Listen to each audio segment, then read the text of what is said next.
Good evening. I'd like to welcome everyone to our Tuesday, August 20th, 2024 Board of Education meeting. If I could have everyone rise for the Pledge of Allegiance, which will be led by Board Member Maloney. And I'd like, in our moment of silence, to remember the family of Ben Critchley. He was a longtime grease electrician.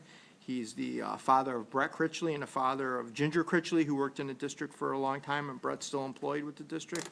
So if you keep the Critchley family in your thoughts and prayers, that would be much appreciated. Oh, we moved it again? I'm always confused. I pledge allegiance to the flag of the United States of America and to the republic for which it stands, one nation, under God, indivisible, with liberty and justice for all.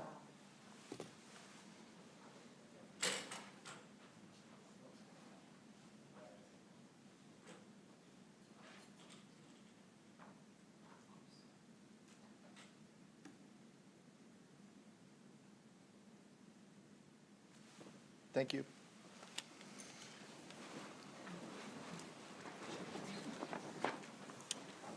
Can I move the agenda to the table, please?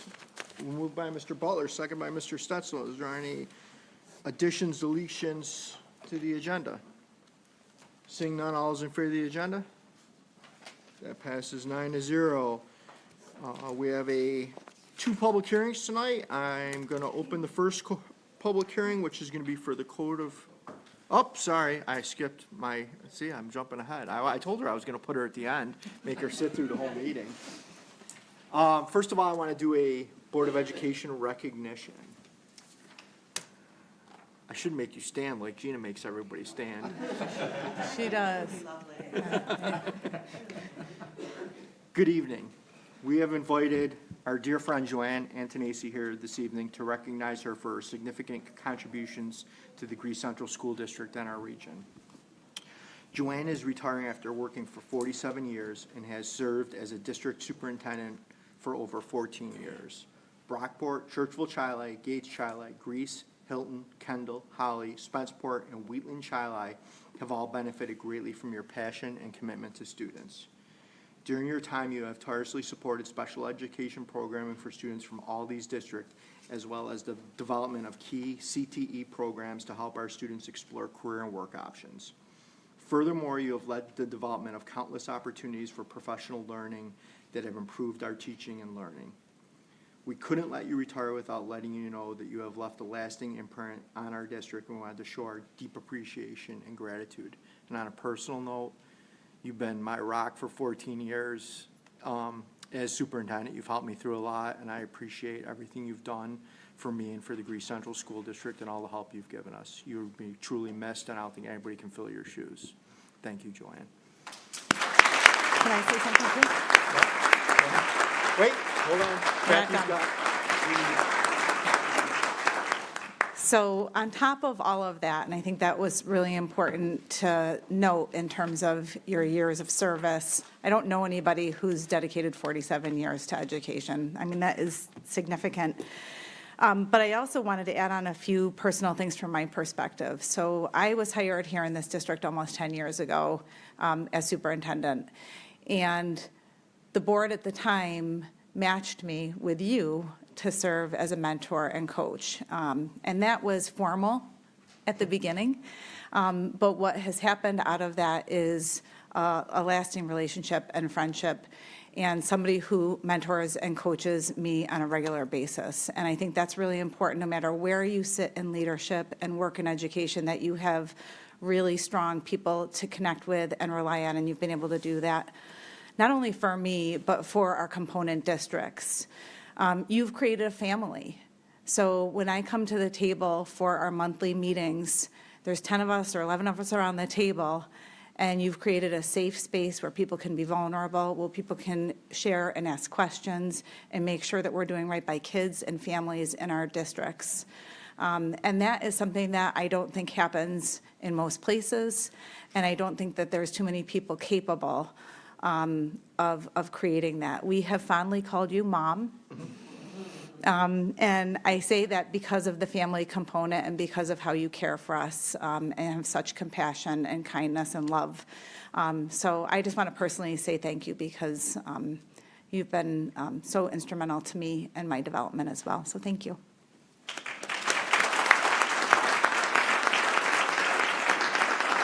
you want to say anything, John? Would you like to say anything? Just that. You can go into the microphone. As the board knows, Greece is my residence. And right back at you in terms of the kind things you said about me. I wish you success, and I wish you all the best. You have wonderful things going on in the district, and I think every district, we have more room to grow, and we will. We have more challenges that come at us each and every day, but you're doing that with professionalism, and you're working on it. So I thank you, and I will miss everyone. It has been a pleasure not only to serve with the superintendents, but with all the boards, because you're just wonderful people. I've been a very fortunate district superintendent. Thank you.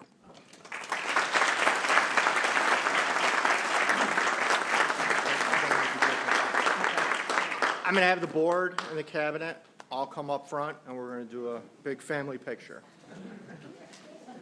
With Mom.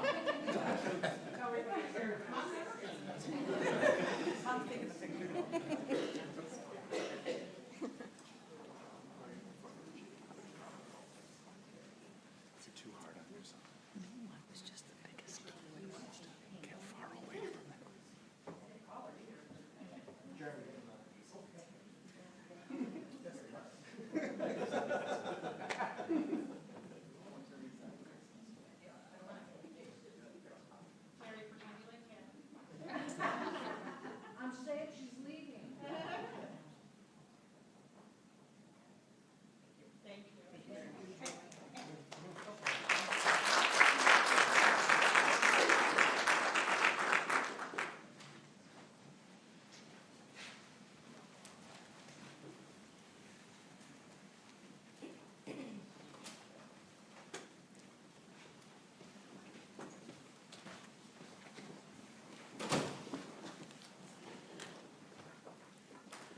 So we have two public hearings this evening. The first public hearing I'm going to call to order is the Code of Conduct public hearing. I have two speakers registered. The first speaker is Kat Bash. If you could come up to the microphone. Welcome this evening. Hi, how you doing? Good, how are you? Not too bad, thank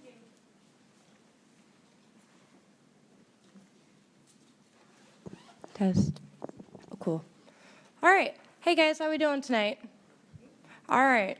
So I have a couple of questions. I looked through the Code of Conduct, as all of you may know. So page 25 references our dress code for our boys and females and other. I have concerns, like some parents should. Obviously, it's up to you, the parents, what you send your children to school to.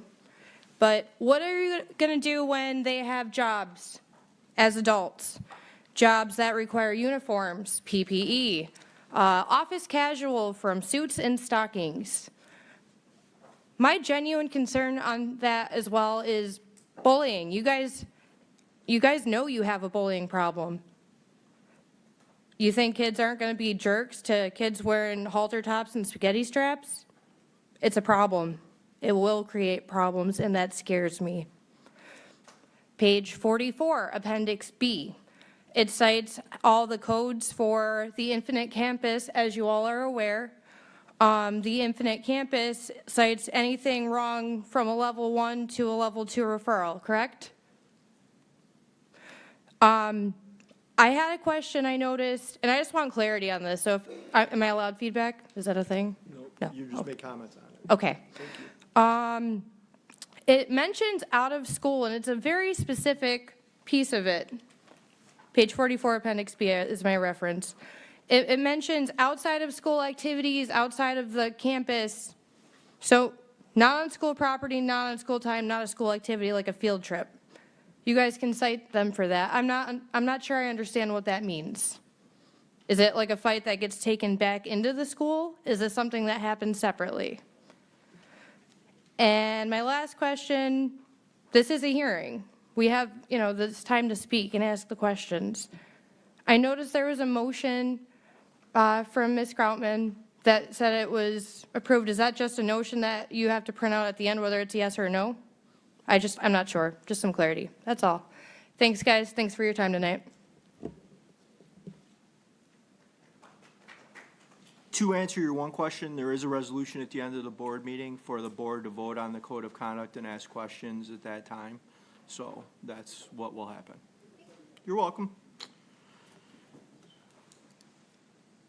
My next speaker is Leah Levine. I'm sorry, Levine? Levine. Perfect. Welcome. All right, good evening, everyone. I've had to tweak my speech a little bit because I'm up here tonight talking about the lack of care in the code of conduct. And when I walk in, I see a full room of people. I see people greeting Mr. Fleming, Mark Fleming, embracing him. I see everyone coming up, making embracements. We have caring people in this district, yet I don't see it coming through in our code of conduct. The end of the year last year, I had the opportunity to dig through examples of behavioral situations and then determine which tier to place the consequences at. I can tell you, it wasn't easy to do. And there was no black and white answer. There was a lot of gray. And the people sitting at my table really struggled with picking which tier it fell into. This creates even bigger issues when now we are leaving the decision up to an admin. And at my quick estimate, we have about 30 building admins in our district. Therefore, we have no common ground for consequences. How can we expect our children to understand the consequence if we can't even all agree on a specific consequence answer? As an educator myself, I've attended many PD opportunities, and by far my favorite and most meaningful to me has been Brian Mendler. You guys actually brought him here probably about 10 years ago. His philosophy for supporting students with behavioral issues is relationships first. I believe our district is lacking in this area, and we should consider this view, especially in development of our code of conduct. I had an opportunity at attending the Parent Advisory Committee, and we were talking about, behaviors and the 2027 strategy, and I shared a conversation with Superintendent Payne about a story from the book that they have read, and she was sharing how that there was a story that came up about building a relationship with a student and finding out that his behaviors were stemming from the deodorant that the teacher wore. So how would we know that at the surface level? We really have to get to the emotional level to understand what's happening with our students.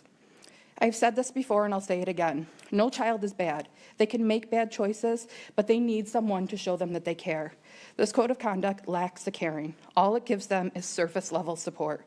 So tonight, I leave it up to you, and I hope that the district and board members will work throughout the year with their assigned schools to support the building admins and work towards creating a cohesive plan across our schools for consequences to help our students have a better understanding of their behaviors, their consequences, and why their behaviors came about. I have a few questions that have yet to be answered. One is, why isn't ISS required or mandated at every school? Olympia didn't have it last year. Why is a referral only document the violation, not what led up to it, not what came after? I homeschool my daughter because of a situation at one of our schools. I had to pull her because of the lack of care in the building. The only person that reached out to say goodbye in an email was her counselor. To me, that's not caring. We have to do better. So I ask you tonight to work better, to show that we all care and have compassion. Thank you. Thank you. I have no one else signed up to speak. Is there anyone in the audience that would like to speak on the public hearing for the code of conduct? Seeing none, I'll close the code of conduct public hearing and the district-wide safety plan public hearing. Is there anybody who would like to, I have nobody signed up. Is there anybody in the audience that would like to speak on that? Seeing none, I'm going to close that public hearing as well. Moving on to 4.01, can I slowly move the staffing to the table, please? Moved by Mr. Butler, seconded by Mr. Maloney. Any comments, questions, concerns on the staffing? Seeing none, all those in favor? That passes 9-0. Assistant Superintendent Larson. Thank you very much. I have a couple of people to introduce this evening. First, I'd like to welcome new Assistant Principal at Holmes Road, Mr. George Barberi.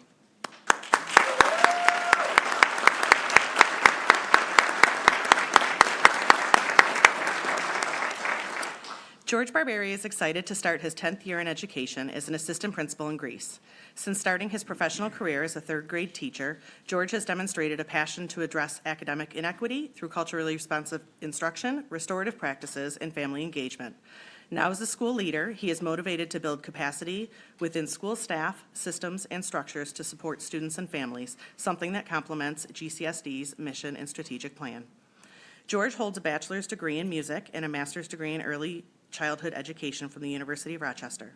As an assistant principal in Fairport, George was commended for his work to reduce the impact of tracking in middle school math courses and worked hard with his staff to mitigate the disproportionality traditional discipline practices had on some of the subgroups of students. He championed the importance of relationships with students and families to improve attendance, academic outcomes, culture, and school safety. George is passionate about collaborative leadership and has worked extensively with teachers, parents, and community stakeholders to create a supportive and inclusive educational environment. Now, returning to his roots in elementary, George is excited to join an already successful team at Holmes Road. He's eager to grow as a leader and learn alongside the many amazing educators that call Greece home. When he is not enjoying educational podcasts and audiobooks, George enjoys traveling, yoga, musical theater, cooking, and entertaining. He's Italian after all, and spending time with his friends, family, and his Shih Tzu Yorkie, Mia. Welcome to Greece Central, George.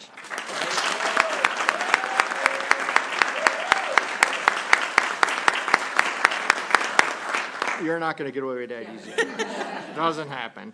I'm going to have you do a picture with the deputy, the superintendent, and Dr. Payne. Oh, you're going to do it right in front here. Oh, front and center. Sorry, I gave him bad directions.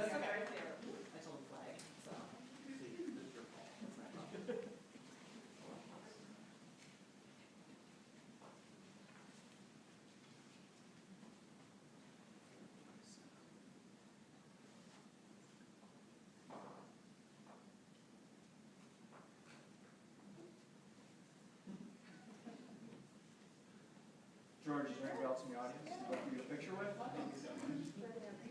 Anybody else in the audience you want to get a picture with?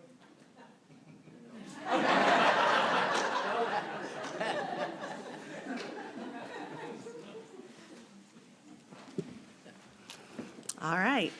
Next, filling the very stylish shoes of Dr. Colicchio, our Assistant Superintendent of Student Achievement and Accountability, Dr. Christine Baker.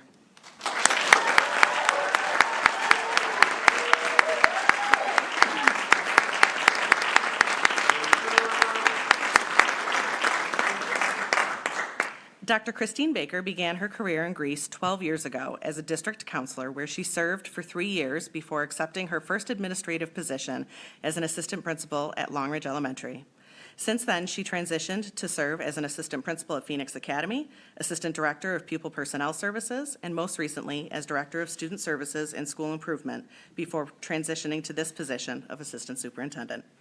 Christine earned her doctorate in educational leadership from the University in Rochester in May 2017. The same month and year, she and her husband Tim had their now 7-year-old son Jackson. She and Tim enjoy spending time watching Jackson play hockey and football. She is so appreciative of the support and encouragement of her family, especially her mom, who showed her what it meant to be a strong female leader. Christine's educational experiences have afforded her the opportunity to collaborate with a diverse group of people with the common goal of meeting the needs of all students, including facilitation of the Code of Conduct Committee, District Improvement Team, and the Culture and Climate Committees. She also serves on a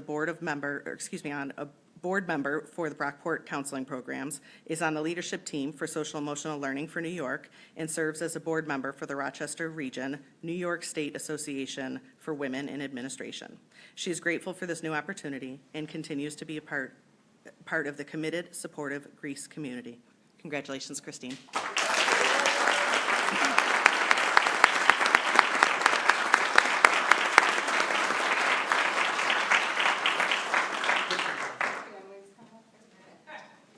Your family will come up after Jeremy and Patrick.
And last, but certainly not least, to be joining us in his new role in January as Deputy Superintendent, Mr. Mark Fleming.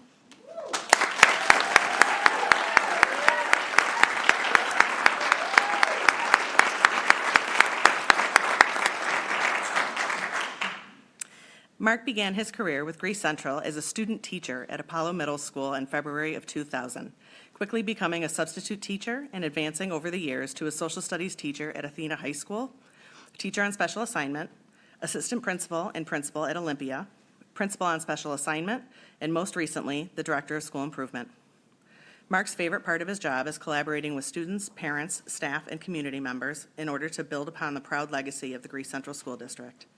Mark enjoys keeping up with his daughters and their many adventures. He also enjoys movies, live music, and hiking, and hopes to one day conquer all 46 Adirondack high peaks. Gosh. Mark is thankful for all that he has learned from his colleagues, past and present, and is grateful for the support from his entire family, including his parents, Tom and Enrica, his Aunt Anna and Uncle Carl, his in-laws, Charlene and Bob, his brother, Stefan, and sister-in-law, Sarah, his brother-in-law, Jason, his sister and fellow Greece educator, Maria. Mark is especially grateful for the love, support, and patience of his wife, Lisa, and his daughters, Josie and Julia, without whom he would not be able to have the privilege of serving the Greece Central School District. Mark is looking forward to his new position and continuing his career with Greece Central. Congratulations, Mark.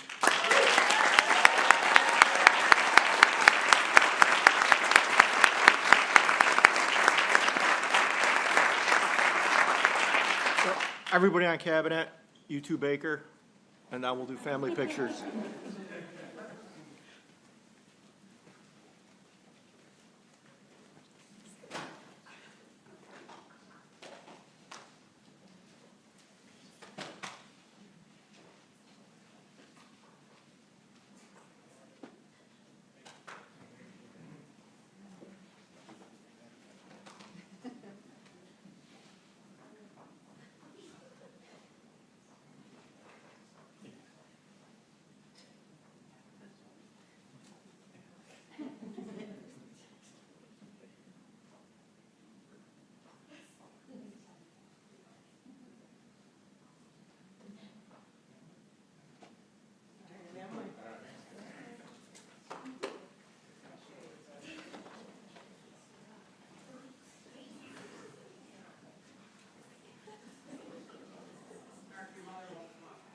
Come on, there's a lot of family here. Get up there. Get up there. Come on, the whole family should be up there. Come on, I read a lot of names. I know you're here.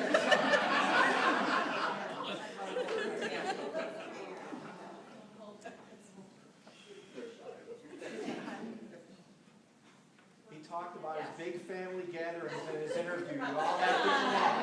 There we go.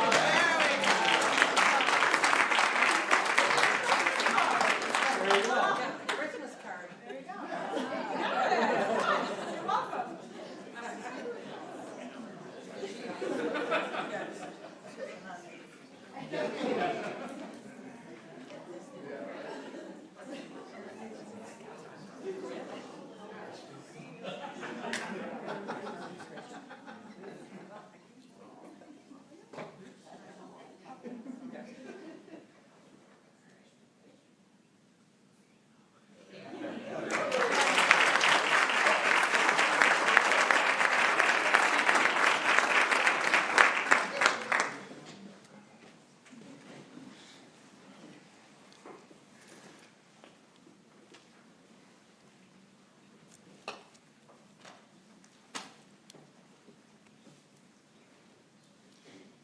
If you guys all want to sneak out, that's fine. I mean, if you want to stay, you're more than welcome. I'd love to have you. I like to have an audience, but if you guys want to sneak out, that's fine.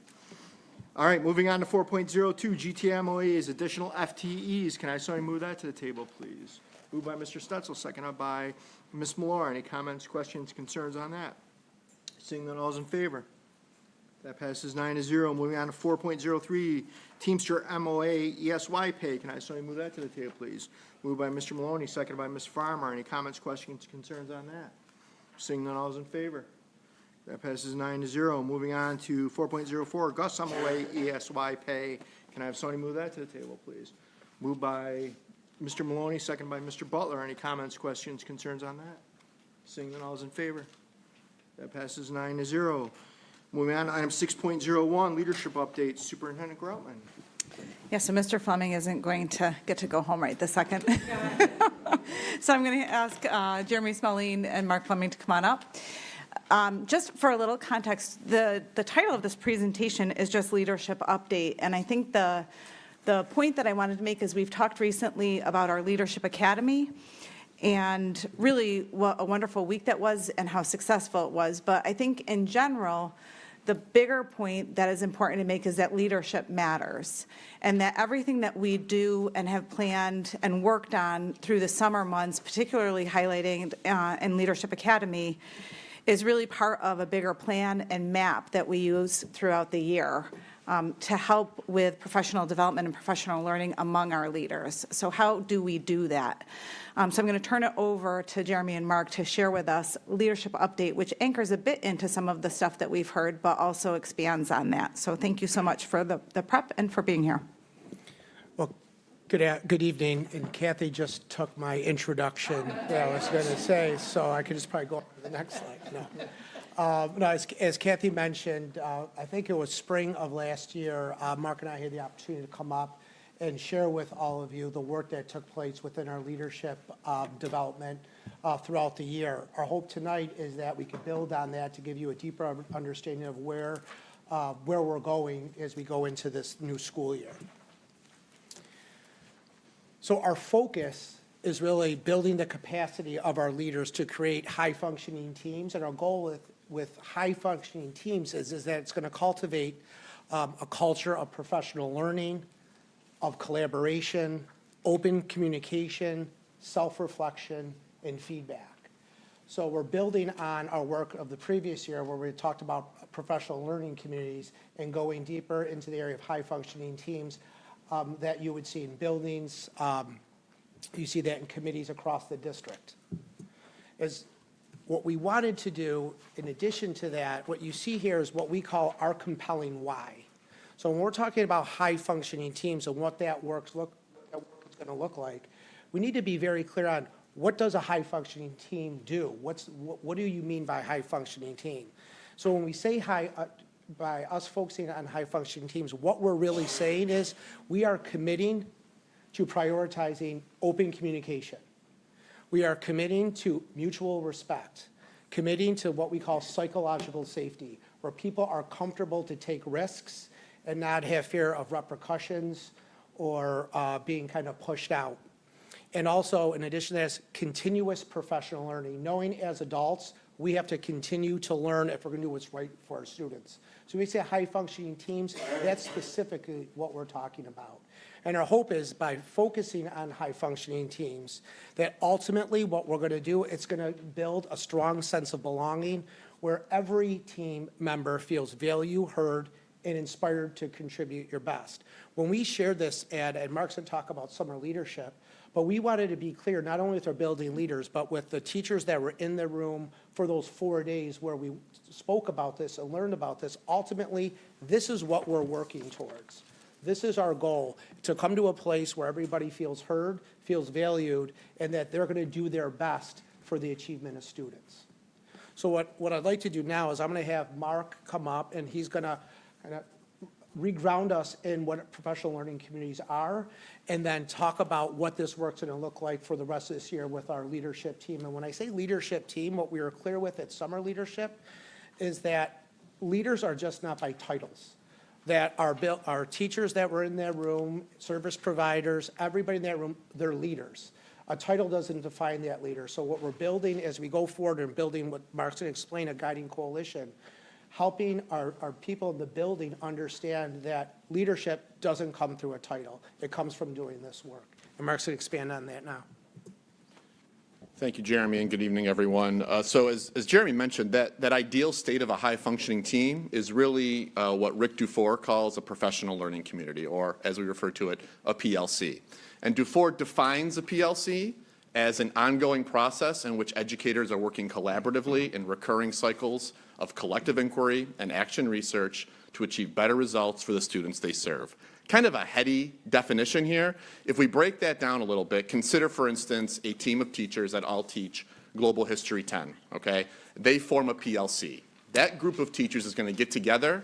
They're going to take a look at the New York State standards. They're going to break them down and identify the essential content that needs to be taught to their students. They're then going to go and teach to their students in the pedagogical style that really works for them. So each teacher within that PLC is going to use their own approach. What they're going to do consistently, though, is use a common formative assessment. Prior to the end of that unit, they will make sure that they have created a CFA, a common formative assessment, which is just simply a test, an assessment that can be 5 multiple choice questions or maybe a short paragraph that's going to ascertain whether or not the students learned that essential content. They're then going to come back together and look, after they score those CFAs, that PLC is going to regroup, come together, take a look at the data, and see how their students did. And this is really where the rubber meets the road. Those teachers are going to have conversations about that student performance. So if teacher A did really well, their students did really well, and teacher B, their students didn't do so well, teacher B is going to ask teacher A, hey, what did you do differently? How did you teach this content in order to get those results? Which leads us to that critical action of adjusting the instruction to meet the needs of all their learners. Teacher B is going to look introspectively after conversing with teacher A in that PLC about what can I do differently to help my students succeed. And so if you think back to that opening slide from Jeremy, a PLC is only going to work if we have trust, collaboration, communication, psychological safety, that vulnerability to have those critical conversations around student instruction and student achievement. This is the ideal state of PLCs. And if we look across our district, even though we've been using the PLC model for quite some time, we can't say that we have this ideal state in all of our buildings and all of our PLCs. So with that in mind, we used our leadership structure this past year to really focus in on what it means to be on a high-functioning team and what do 4's PLCs look like. We did that with all of our leaders from district office and from each of our 18 buildings.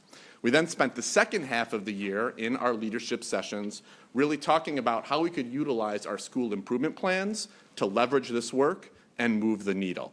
But the conversations didn't stop there. We really wanted to articulate what our school improvement plans needed to look like. So there are 3 big buckets. As always, we have our achievement goal. That's going to address some deficit area from New York State, whether it's graduation rate, credit accrual, or performance on New York State assessments. That second bucket is asking all of our schools to look at how can you implement or level up the PLCs that are already in your building. And finally, we have our special ed bucket. We're asking our buildings at the elementary level to really look at their integration model, and at the secondary level to look at our compliance assurance plan that New York State has asked us to complete. That work that we did throughout leadership, though, didn't stop there. We then broadened that work out and utilized the structure that we have a long tradition of here in Greece, and that's our Summer Leadership Academy. 1 full week of learning in the middle of summer to really anchor all of our leaders into this work, but we broadened it instead, and we also added 100 teachers to come and join us. So we had over 200 people at our Summer Leadership Academy really focused in on that second bucket, the PLC work. We asked each of our 18 buildings to invite their guiding coalitions, these highly effective teams that we wanted to use to recalibrate our PLCs in our building and utilize the 4DX system for achieving a priority goal around leveling up or implementing PLCs in their buildings. We did that by anchoring all the participants in Summer Leadership Academy into the work of John Cotter. Now, John Cotter has been renowned for about 30 years for his work on leading transformational change in both business and in education. And so what Cotter says is change is important. Those mechanics that you have to work on, that's important. But if you want deep, long-lasting change, you have to really get at transformational change. And that's really leading with the heart. So we identified 3 areas that we really need to embrace in order to bring transformational change to our district. First of all, establishing that sense of urgency and really giving that compelling why for why we need to make a change within our buildings and recalibrate our PLCs. We also then stress the importance of having these guiding coalitions, a team of administrators and teachers within each building site to act as a group that would embrace shared leadership to help do this work in our buildings. And then the importance of developing a compelling vision and strategy that can be rolled out to all of our staff throughout the entire system to really embrace this change. We then anchored into the work that we've been doing around Leader in Me and our highly effective teams. We did a lot of work around trust and the trust behaviors that leaders and teachers need to demonstrate in any type of team, including PLCs, that we have within our work. And then, of course, we closed out the week by really honing in on DuFour's professional learning communities. We talked about what that ideal state looks like according to DuFour. We had buildings take a look at what their current state is with PLCs, and then they identified that gap. What do they need to do to close that gap between the ideal state and where they currently are? By the end of the week, each guiding coalition, again, a team of teachers and administrators from each of our 18 schools, left with action steps for how to address this gap between our ideal state and their own current state with PLCs. The work does not end, though, in midsummer. Now our leadership structures will continue to promote this work and will also include not only our administrators at the district and building level, but also our teachers. And my battery just died, so we'll go with this. So we'll use a variety of structures throughout the year to help move this work along. Our leadership meetings will monitor the lead measures and the strategies that we're utilizing to move our school improvement plans forward. Our professional learning networks will have our principals paired with our district leaders to address problems of practice related to instruction and achievement. Our school improvement site visits will have district officials visiting each of our 18 school sites and meeting with administrators and teachers to monitor the work of those 3 big buckets that I showed you earlier. We'll utilize district data dive days where teacher teams will come to this very location and get practice doing the work of DuFour's PLCs, really analyzing data and discussing what instructional moves they need to make. We'll use our principal and PPS collaborative to have principals and our excellent Office of PPS really dive into the data around Goal 3. We'll use our district guiding coalition, which is made up of teachers and admins from all 18 buildings to really guide the work that we have to do to recalibrate and support our PLCs. And we'll use our release days, 4 full-day release days to train our guiding coalitions on the mechanics of PLCs and the work of John Cotter to help roll this work out throughout all of our buildings.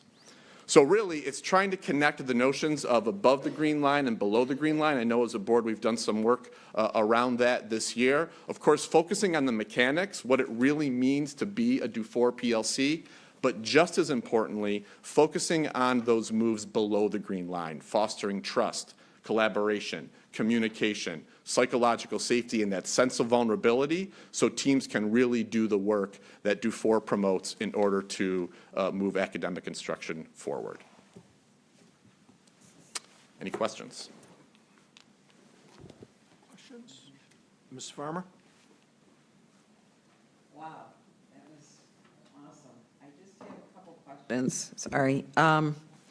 So when you talk about, it's great. I just want to know a little bit more detail. Principals in the Office of PPS examining data related to Goal 3. Yes. What would that look like and how would that information be disseminated, et cetera? You know what I'm saying? Right, yeah, absolutely. So really what we're asking with Goal 3, we're asking our building teams at the secondary level to consider, what are the ways in which we are managing student behavior, right? As you know, the CAP is asserting that we are suspending at a disproportionate rate.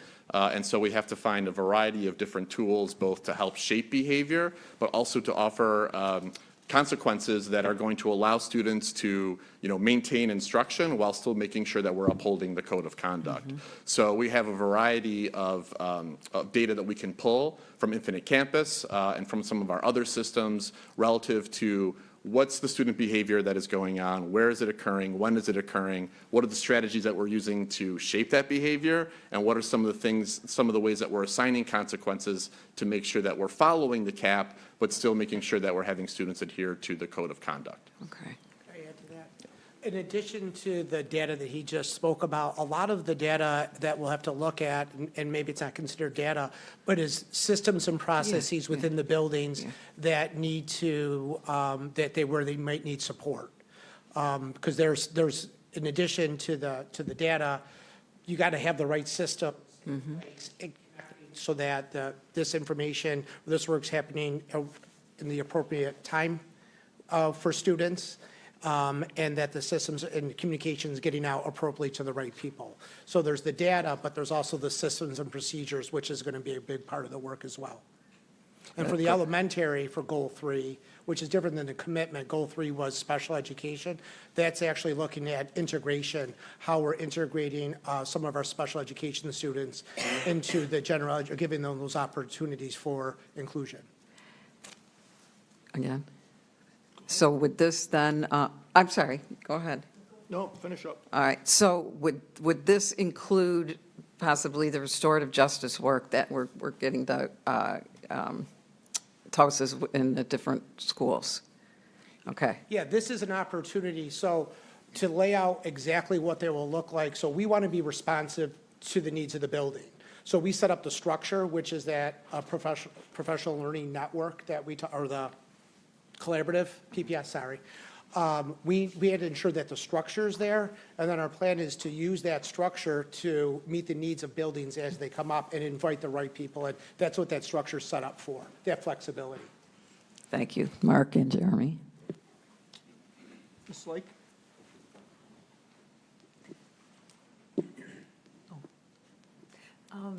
I was really impressed with the core assignment. I think that whole idea has just got to strengthen the academic environment in the school, so I applaud that. What is 4DX? Yeah, great question. So 4DX is a system that Leader in Me promotes for executing a strategic priority. So you identify a really important goal, and then you identify the lead measures or the steps you're going to take to help achieve that goal. You calendar out what exactly you're going to, how exactly you're going to meet each one of those steps, and then you have this cadence of accountability in which you really chart out throughout the year the check-in points that you are utilizing in order to make sure that you're achieving that goal. So it's a really clear way to identify what's important, what exactly are we going to achieve, and how are we going to get there. I think it's another example of trying to establish some coherence in the system. We have Leader in Me in about 11 of our schools. We continue to grow that out. And so being able to connect this work to a system that many of our teachers are now familiar with, we think will help move the work forward. Thank you. Thank you. Any other questions?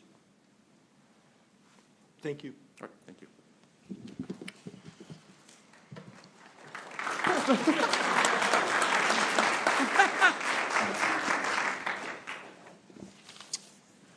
6.02, fund balance recommendation, Superintendent Groutman. We're expecting the same applause from Mark's family for fund balance. So I'm going to have Romeo come up. He's going to share with us a bit about fund balance. So just to help people understand, how do we, sort of like what fund balance is, and then what do we do when we have fund balance? So he's going to take us through a presentation to explain that. Thank you. Thank you. That's a tough act to have to follow, so hope I'm as good as that.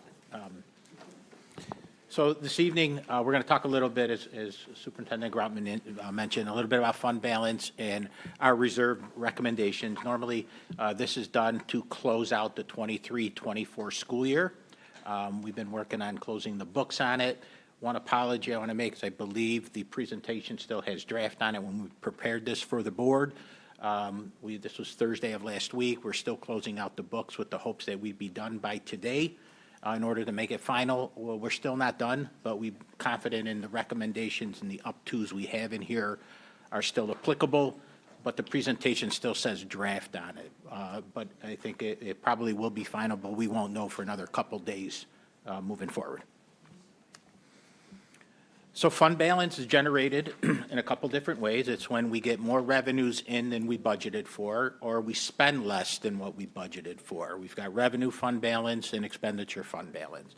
And then the fund balance at the end of the year is allocated to our reserves based on recommendations to the board, and the board reviews them and approves them or modifies them as they see fit.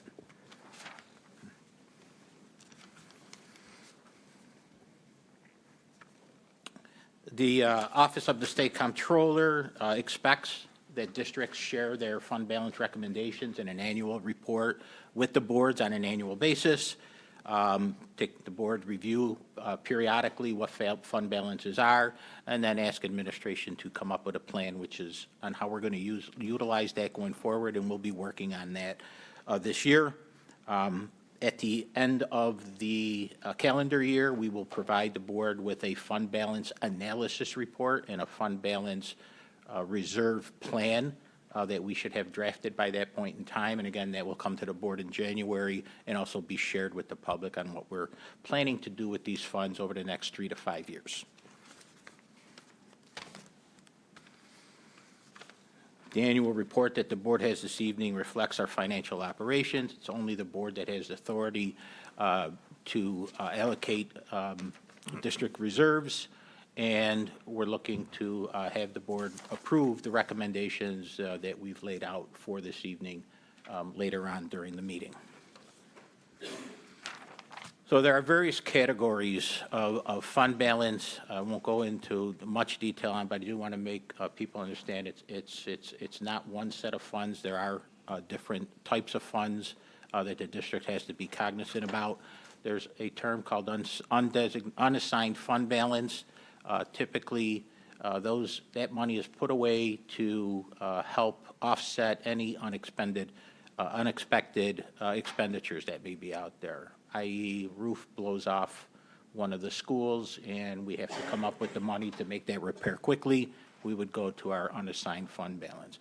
The only cap on this reserve is that it capped at 4% of next year's budget. That is by real property tax law.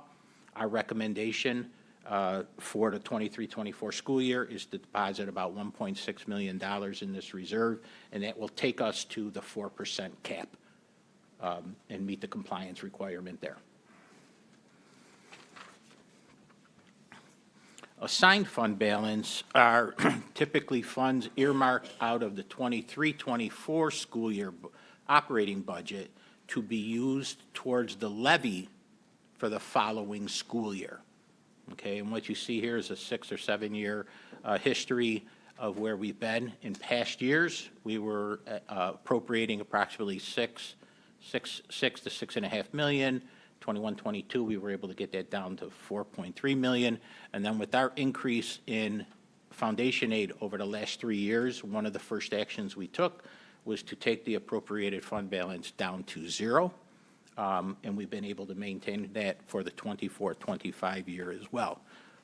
How is that meaningful? What that means is when we have a 0 appropriated fund balance, we are not relying on the previous year budget to generate funds to apply to the next year levy. That's what that's what we've done for a number of years. We are off that cycle, and we plan to stay off that cycle going forward. However, I did want to, I'll get there later. Workers' comp is used to pay compensation benefits for folks, claims that are brought against the district. There's no limit, no maximum limit on this reserve, and it's pretty flexible.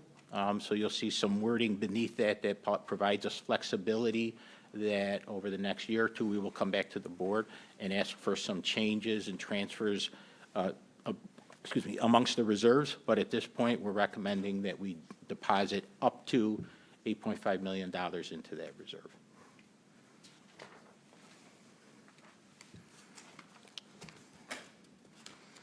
Unemployment reserve, strictly used for unemployment claims. We are self-insured when it comes to unemployment. Again, this reserve also has no maximum limit. It's pretty flexible. And again, we would use this reserve towards our financial plan for how we're going to use reserve funds going forward. But for the 23-24 school year, we're recommending a deposit of up to $8.5 million. I do also want to clarify, we've done up to amounts because we're not certain if that reserve will actually be $7.5 million or $7.8 million or 8.5. We've done up to, so we don't have to come back to the board for a $10 or $100, $1,000 difference. So these are up to amounts. They could change a little bit when we finally close the books next week, but they would not exceed that amount without coming back to the board. We also have an insurance reserve. Primarily, the funds in this reserve are insurance against Child Victim Act claims that is still pending out there amongst all the districts, and for any cyber attack that the district may face. The claim period for Child Victims Act was extended. We're designating or recommending a designation of $1 million to go into that reserve. For cyber attack insurance, we maintain about $1 million coverage with our insurance company. We have policies and procedures in place. One interesting note that I've seen is the average cyber attack cost is right around $5 million for school districts. If you get a cyber attack, it's around $5 million cost for the district. So with that in mind, we'd like to make a recommendation to deposit another $4 million into that reserve. So the insurance reserve total deposit would be up to $5 million. Looking at our tax certiorari claims, these are used to pay judgments on primarily commercial properties. These have increased for the district over since COVID.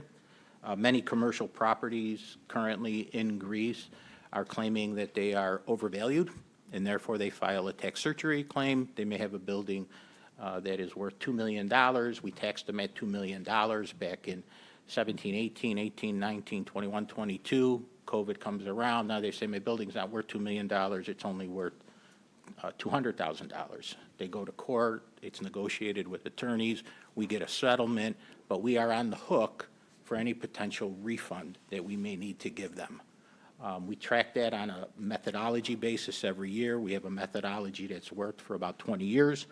As a result, we feel we only need about $2 million in the tax certiorari reserve.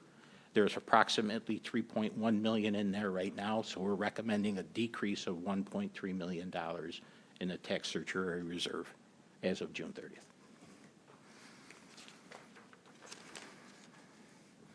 We also have a liability reserve, generally used to pay any unexpected claims on the district. By law, we are limited to 3% of the upcoming budget. We're currently at about 2.6% of that total. With a deposit of $2 million into this reserve, we will be at about 2.9%, or we'll be at about the cap for this reserve as of June 30th. Building reserve is for our capital projects. It's to pay for the local share of capital projects we have out there. We had established a building reserve back in '21. It was for a maximum of $10 million or 10 years. It's expired because we hit the $10 million last year, the year before. So we cannot make any deposits into this reserve, so the recommendation is zero. But the $10 million that we have in there right now will be the local share for the upcoming Level Up capital project that we're working on. Similarly, there's a bus reserve. It helps us offset the local share for any bus purchases we make, similar to capital projects. It was opened in 2017 for a maximum of 10 years or $10 million. We've hit the $10 million mark in that reserve, so we cannot deposit any funds in there. The current balance in this reserve is enough to cover about 6 years of bus purchases, gas bus purchases, right now with no additional tax on the levy for our residents, similar to our capital projects. So we are recommending no deposit, but at some point in the near future, we will need to reestablish a new capital reserve and a new bus reserve in order to start putting funds away for future bus purchases and future capital projects as well. We have a retirement contribution reserve. ERS is the employee retirement system. There's no limitations on this reserve balance. We spend about $4.5 to $5 million on ERS contributions. One of the challenges with this reserve is the rates that are established by SED lag 2, 3, sometimes 4 years, depending on the market of the previous period. We do anticipate that rates will be increasing coming up shortly. So with that, we're recommending that we deposit up to $6.5 million into this reserve. It will provide us right now about 6 or 7 years' worth of ERS cost, employer cost, should the state have an issue at their budgeting level. We could fund 6 to 7 years' worth of ERS expenditures for about 6 or 7 years. So we feel that balance is a good balance to maintain. And again, it is somewhat flexible, similar to unemployment and workers' comp. We can have some flexibility in moving those funds around to other reserves if needed. Similar to the employee retirement system, there is a teacher retirement system. This one does have some parameters about it. The maximum annual contribution is limited to 2% of all the teacher salaries and administrative salaries for the previous year. The total accumulated balance cannot exceed 10% of the reported salaries. With a deposit of $375,000 for June 30th, 2024, we will be at that 10% mark and capped at this point in our TRS reserve.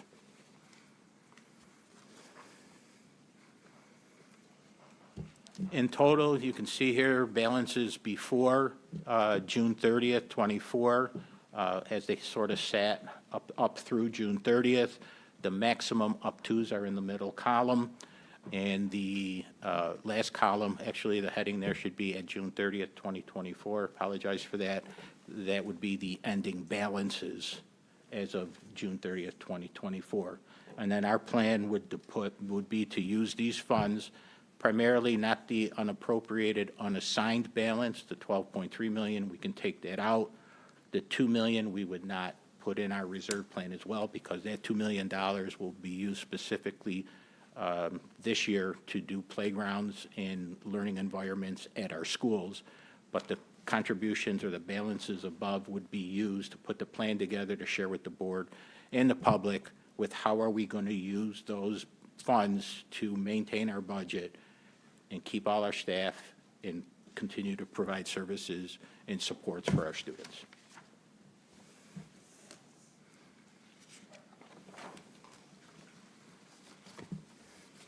Questions?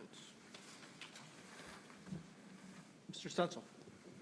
Not a question, more of a comment. I really just want to say thank you for all the hard work that you do. Being on that side of the aisle, you don't really get to see the behind-the-scenes work that you put into things. And just coming from even the retreat we just did, it really shows the hard work, the dedication that you and your team do every single day here.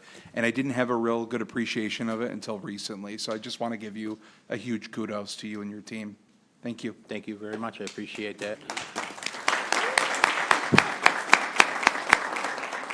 I also want to just acknowledge, I've got a couple of my team members here that work hard with me on this, Janine Cushman and Megan Bradshaw. I'm not sure if Megan's here, but between the three of us, we spend a lot of time on this and try to do what's best for our residents, and we take this to heart. So, and I will say, I think we did beat Jeremy and Mark on the presentation, so I'm going to take that as a win.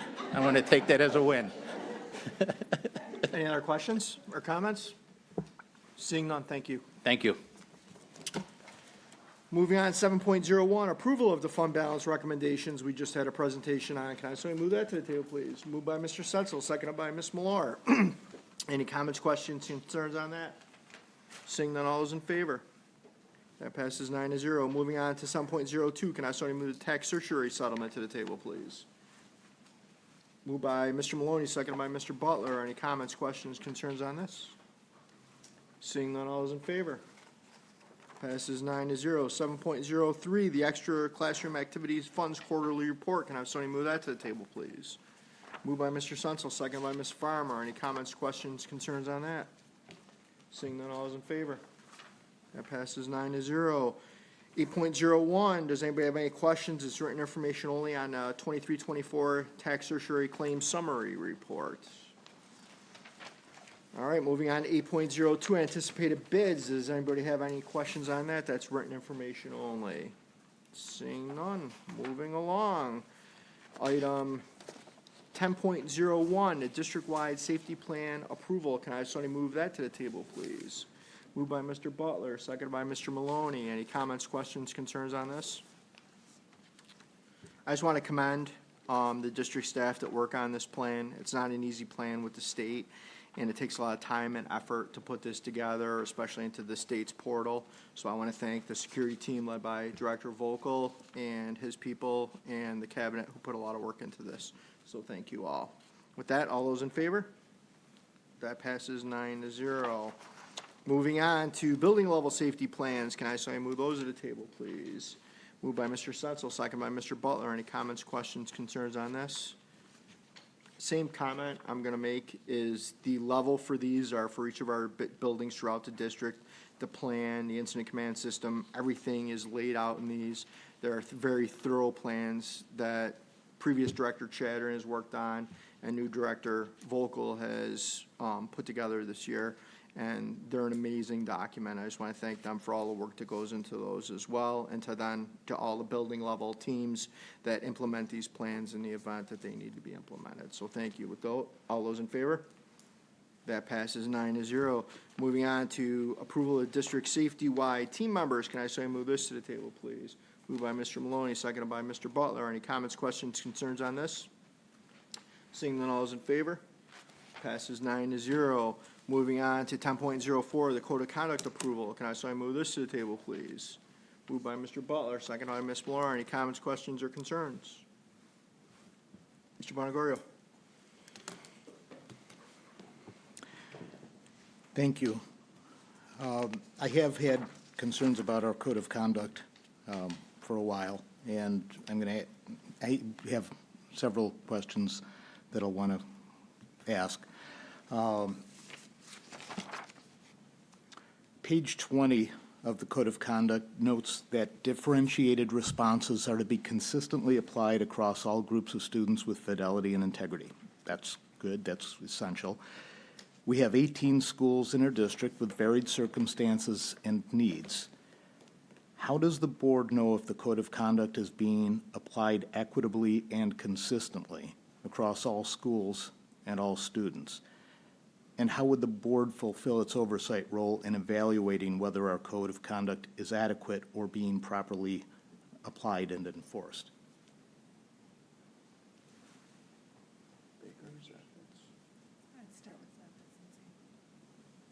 Dr. Zaffitz?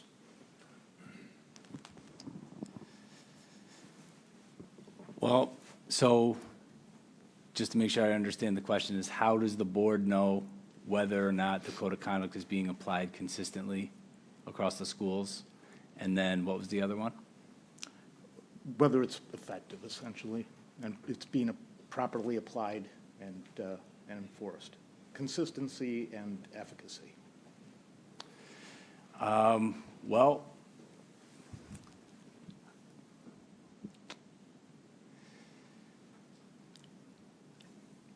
and I'm happy to, if you want to give it thought and come back, I'm fine with that. yeah, I think that would probably be better than trying to offer an answer right now. Thank you. Dr. Baker, you want to try jumping on this grenade? I'm going to have you come to the microphone. So we do offer the board report, so we look at data. So when we look at some of the metrics and the board report that we give quarterly that breaks down, we can look at that information by school, which at the presentation we did last month, we talked about how we're going to be breaking that data down by school on a monthly basis to monitor each building at the secondary level around that goal 3 that Mark spoke about, connected to goal 3 with behavior. So we will be monitoring that and looking for those different levels of disproportionality across that and really digging deeper into each school system. And that's part of the plans that we have going forward with the secondary campuses. Is that new detail that's being provided? Yeah. Okay. That's new detail. That was not previously, so it won't be in the, it's part of the district comprehensive improvement plan that we're monitoring that. Thank you. I think one other piece that I would just mention is, in addition to reviewing the code of conduct, there is and are regular conversations happening around infractions to make sure that there's consistency around the table. So it's not uncommon for a school team of administrators to be talking about a particular situation and how they would apply the code of conduct. And then not only do school teams do that, that oftentimes also happens with a leadership team. I think the difficulty in that is every situation is completely different. So in one situation, you might have a student with special needs who has a long discipline history. Another student, it might be a first-time offense. So what's hard is that as people judge our implementation of the code of conduct, most people, whether it be a teacher or whether it be someone looking from the outside in, probably doesn't have knowledge of all the circumstances and variables that are being put into place in terms of determining what the consequence and where it fits in terms of the consequence. So I share that only because I've been in education for 32 years, and for 32 years, I've heard people complain about, and I say that with no disrespect, around the implementation of code of conducts and consequences. And so I just share that as from the idea that it's a complicated, it's not an easy thing to explain. But I will say, inter-rater reliability and work that teams and leadership teams are doing at the school and district level matter, as well as a lot of, anchored into the piece that Dr. Baker shared as well. Thank you. Thank you. Ms. Lake? When we had our presentation, Microphone? you acknowledged that there was a long way to go. And as I looked at the code of conduct, I was looking for some additions this year that would indicate, based on where you were last year, and I didn't find that. And I was troubled by something else. And data must be transparent to determine the use and impact of all consequences and interventions, paying particular attention to indicators of overuse and disproportionality of suspension among various student groups. And by looking only at one thing, and that's probably not what you do, but that's what it sounded like here, it almost looks like you find what you're looking for, and if you have a foregone conclusion, then your evidence will support that. And, there are so many other factors involved, like what about households without a father in them. The reading level of students, when we did the right to read, I was shocked that the recidivism rate of juvenile delinquents who had been incarcerated was best predicted by illiteracy. And you would think of other factors. And if you look at some of the other factors, then it might inform the kind of programs you want for at-risk kids and identifying them early on. And I would hope that the in-school suspension and the long-term suspension would have really knowledgeable people used to working with kids at risk, who could not only would the students do their academic work, but they would have life lessons. And it might be, getting to know people on the dark side who have gone the path that they're on their way.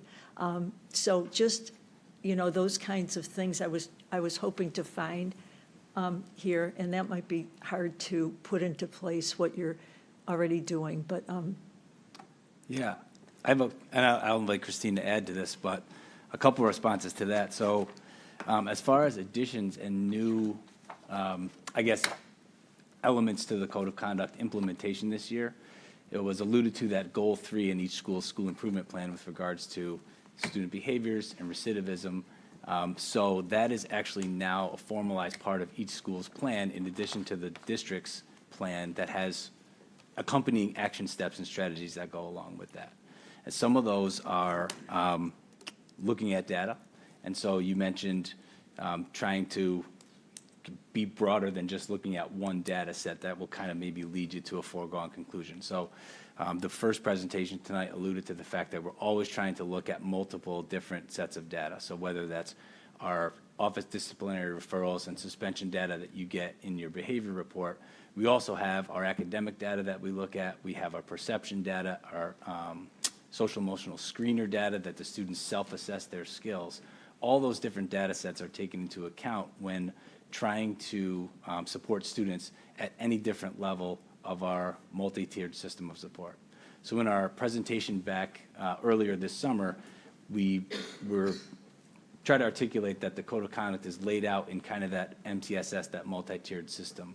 And so no matter which level you're at, level 1, when the broad implementation of positive behaviors and supports, to level 2, to level 3, which is really that targeted interventions and supports for a smaller group of students, that would be where those skill building and other interventions come into place that are really individualized per student based on their individual context. So we spent a lot of time over this past school year looking at our suspension structures, out of school, what do students get as far as interventions and supports when they're out on suspension. Those include things like a trusted adult for support, community partnerships to work on social and emotional skill building, targeting whichever skills that were lacking that led them to the infraction in the first place. We're also working with multiple different avenues for alternatives to suspension that would focus on some accountability projects with students that are more kind of geared toward building those skills too.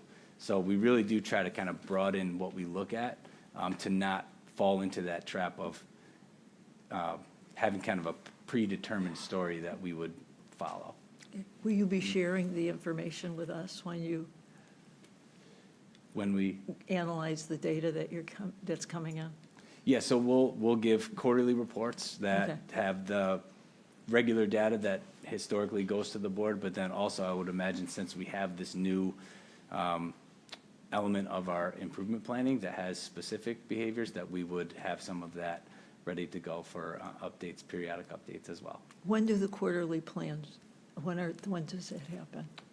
Roughly we get the data roughly 2 weeks after each quarter ends. We have it ready to go in the report. The team spends, there's a team that goes offline for a few days after each quarter to prepare that report for the board.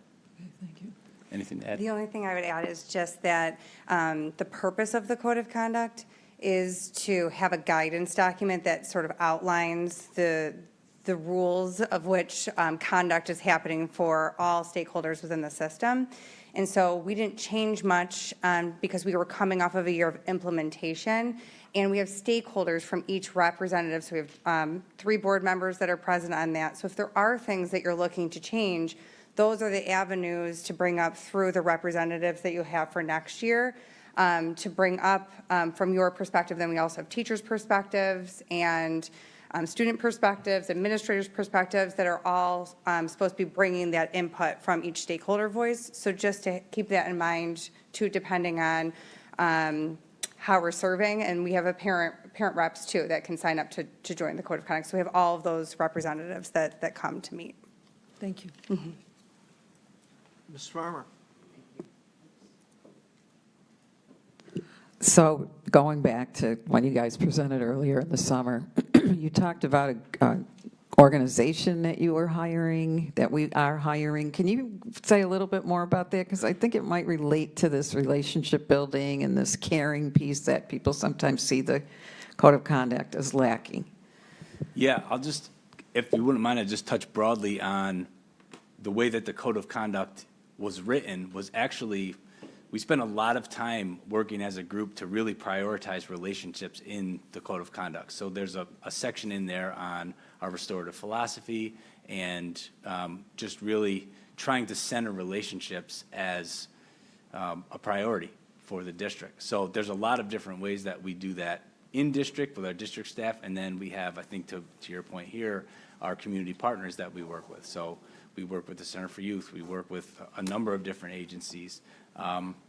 New this past year, specific to some particularly violent behaviors, we partnered with an organization called Looking Beyond, who works with the Buffalo City School District, and then now they're partnering with Greece and some more districts in the Rochester area that's specific with expertise in violence prevention.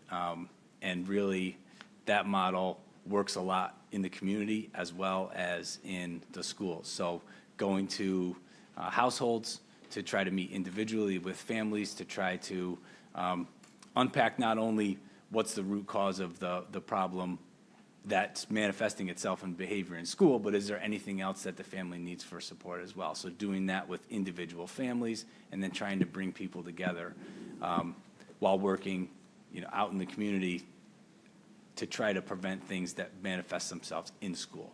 So I hope that helps. Absolutely. It seems like there might be a natural connection with community schools somewhere. Yeah, sure, absolutely. It's definitely part of that strategy. It's another example of how we're utilizing that strategy to help all different aspects of our kids' experience. Thank you.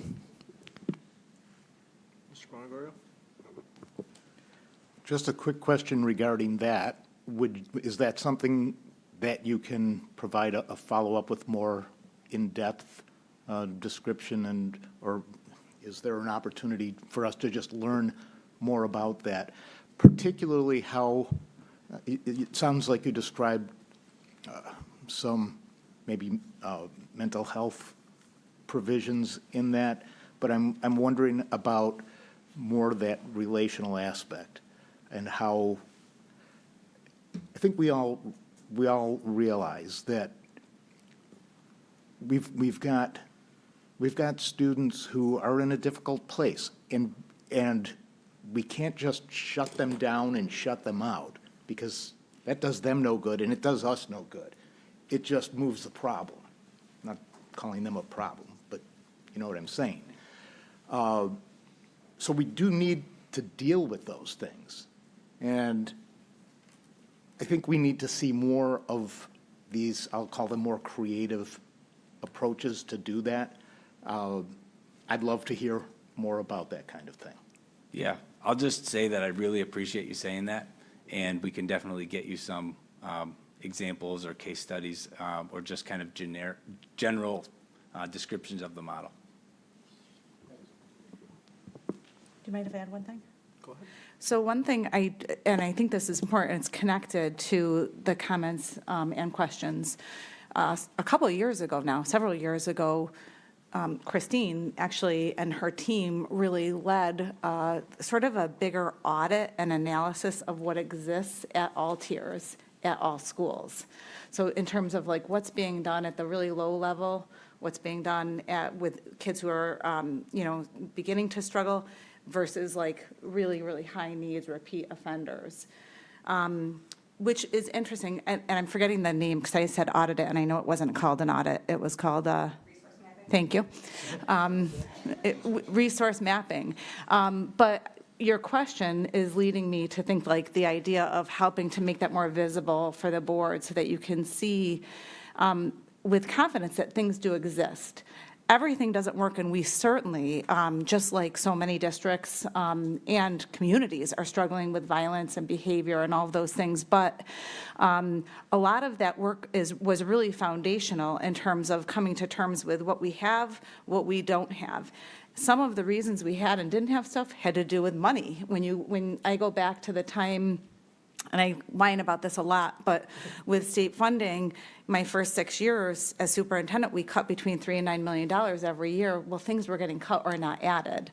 And behaviors and kids have gotten needier. So that resource mapping and some of that audit work, as well as really what has happened over the last 3 years in terms of being very targeted and deliberate about supports and services within that community schools model, and really that importance of the model with helping us with partner, and doing so within a coaster that allows us to do it in a fiscally responsible way. Those have been really hugely helpful, but I would love to be able to sort of illustrate that better for all of you. So I guess you leave us with a good charge to think and do some more with. Any other questions or comments? Mr. Bonagoro? Going back to page 20 of the document, it says, in determining how to invest, in determining how to address inappropriate, unacceptable, and unskillful behaviors, it's necessary to consider the following, and then there's a long list, students' age and maturity, disciplinary record, effectiveness of past interventions, et cetera. What I'm not seeing in any of that is any explicit consideration of the impact of student behaviors on our staff or on other students, particularly with regard to their safety and our students, all students' access to a good education and safe environment. I heard Mr. Fleming's comments about safety and trust in our PLCs, but we need that in our classrooms too. And that's missing from my experience, from my conversations with people in our school community. Can someone address that? Can I just speak? Yeah, Sorry. go ahead. I think the one page that you're isolating is showing that it might be missing on that one particular page, but I would say that the bulk of the beginning of the document is talking about creating an environment that's safe for all students, and that is a priority on many other pages. And so I just would ask, the board, when you're looking at the document, that it's not perfect. There might be things that are missing, but like what I hear is around the implementation of it, right? And that is, I think, is the document there for guidance, and the purpose of that is for the guidance. Now, how that actually happens in practice, we know that we have work to do with looking at each building in particular, and there's some that are implementing better than others. But I would say that we've put a great deal of time in our restorative practice initiatives and social emotional learning, which are creating those spaces for welcoming environments and safety. And that the back of the appendix actually outlines the actual infractions. So the severity of that would lead to a different outcome. So that's why on page 20, that's not listed, because that would be an appendix B of the actual infraction, which would get you the level 3A or the 3B consequence potentially for the severity of that. Dr. Baker, if I can just follow up quickly on that. One of the reasons for my concern is we've seen, this board has seen examples, and we've seen in the community, from students, situations where recidivism is, and we know that it's a very small number of students that create most of the chaos. And sometimes it is chaos in our classrooms, in some classrooms. Yep. So it's that kind of situation. Yep. The recidivism, the repeat offenders, that it's kind of the catch and release. It seems to be anyway. So. Yep, so I think you'll be pleased to see, like we spoke about at our last board meeting, that is exactly what we're tracking in our DSIP, is the recidivism. So we're tracking every student with 2 or more offenses for removals, and then digging deeper into those cases around how we're addressing that and looking at it at the more student level. So we hope to see those numbers go down, and we are excited to see that a lot of our restorative efforts are reducing the recidivism at high rates. Like we've cited the Peer Accountability Council before, where 80% of students who have gone through that have not had another offense. So if we're trending in the right direction with the interventions that we're getting going. So we're hopeful that we're putting into place is working, and we can expand on that. Thank you.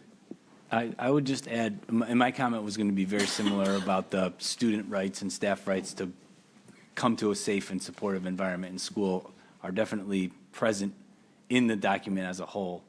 The only thing I would add here is that I think your point about calling out this list is a prime example of what makes the conversation about consistency so complex, because all of these different bullet points are at play in every different situation that presents itself in school with a student. So each student has their own unique history, their own unique age and maturity that all factor into a response that's given by the building.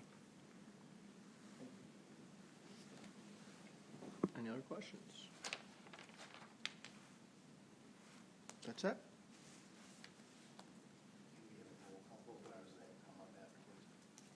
Yep, we can. If you want to do a roll call vote, well, we can do that. I just have a couple comments I want to make. I want to thank everybody for their work on the code of conduct. I know I did that last month, and I know it's one of the things that in my entire time on this board, we've struggled with the perception of implementation. I mean, that's been a consistent, and like Dr. Zaffik's just so well explained, each individual is different, and it's a complex issue. And, you know, we have work to do, and you guys are taking the steps to do that work, so I truly appreciate that. And I'm just going to respond to you, Leah. You had a couple questions in that I got answers to. In regards to the ISS, we had it last year at Olympia, but the position ended up vacant. It's staff for this year, so it should be filled, so we should be good. And then in regards to the Infinite Campus referrals, they should include a resolution, and they should also be accompanied by a phone call. And like we've all talked about, we're striving to get better with our consistency. So just as those points that you addressed, I got answers to, so I wanted to answer that for you. And with that, board member, does anybody have any other questions before we move to a roll call vote? All right, seeing none, I will start with Mrs. Farmer. And the question is, Do you approve the code of conduct? Yes or no? Yes, I do approve the code of conduct. Mr. Bonagorio? I'm voting no, but I want to say, I have other issues that I've raised in the past. No need to go through those now. I am heartened by the direction that I'm seeing. I want to see more fruit from it. My vote is no, but I appreciate the progress. Mr. Butler?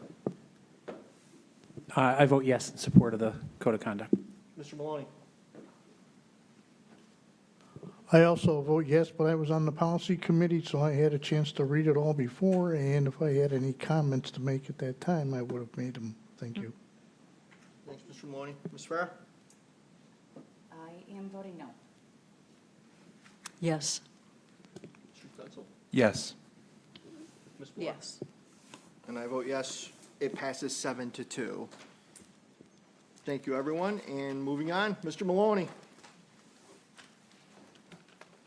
I'd like to adjourn this, make a motion to adjourn this meeting. Is there a second? Mr. Stencil, all those in favor? That passes 9-0. Thank you, everyone. Have a good evening.